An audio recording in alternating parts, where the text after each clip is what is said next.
Bonjour et merci de nous retrouver sur le plateau de TVBA où nous avons le plaisir de recevoir une nouvelle fois François Deluga, maire du Teche.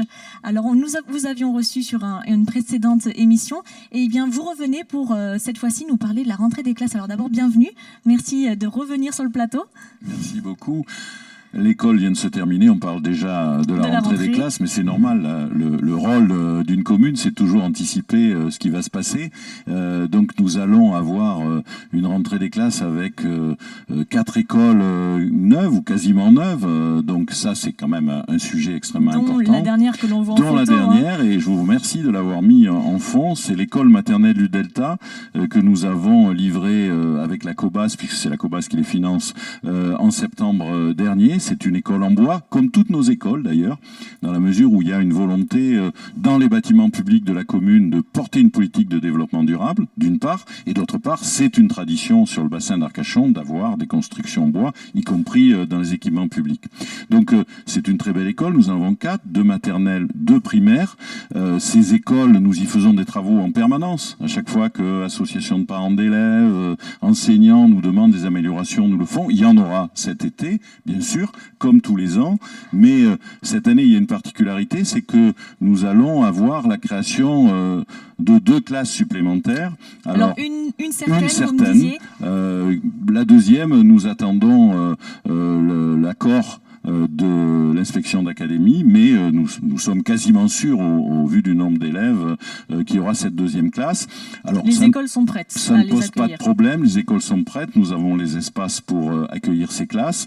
En revanche, au-delà de ces créations, les écoles seront pleines, ce qui était prévu, et donc nous avons déjà anticipé depuis l'an passé avec la COBAS, puisque une étude en ce moment est en cours pour faire une extension de Val-des-Pins, qui est le plus petit des 2 groupes scolaires aujourd'hui, avec des classes supplémentaires et un accueil périscolaire qui serait élargi.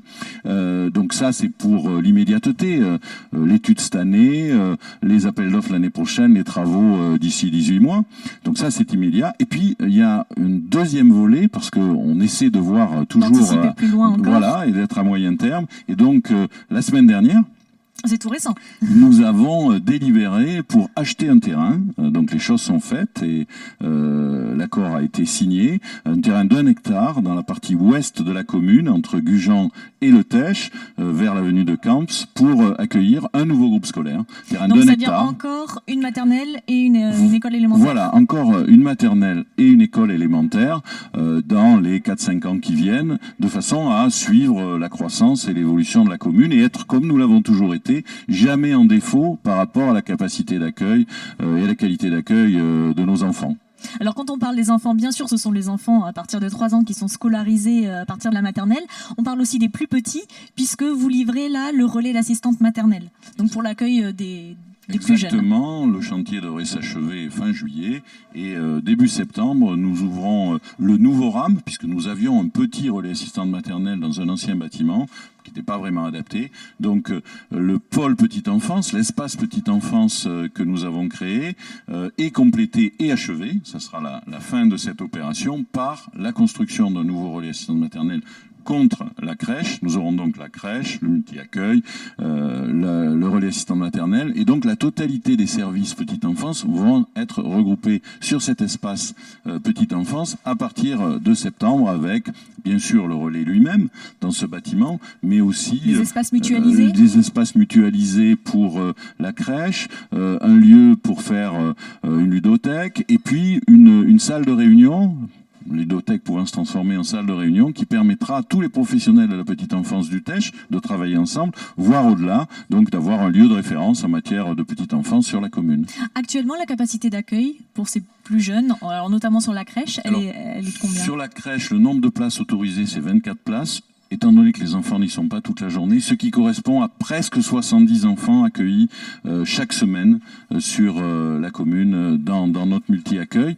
Et puis au niveau des assistantes maternelles, il y a un peu plus de 50 assistantes maternelles sur la commune, donc une capacité assez importante pour pas dire très importante, d'accueil de la petite enfance. Mais c'est normal, puisqu'on est une des communes les plus jeunes du bassin d'Arcachon. Vous sentez la pression démographique aussi prégnante? Oui, il suffit d'aller devant l'école maternelle pour voir qu'il y aura sûrement des enfants dans quelques mois à la crèche. Très bien, écoutez, donc on le disait, c'est le début des vacances, donc on va avant tout vous souhaiter de belles vacances à tous ces écoliers et ces jeunes enfants. Et puis rendez-vous donc à la rentrée pour profiter de tous ces nouveaux équipements. Merci beaucoup et bonnes vacances à vous aussi. Merci, vous aussi.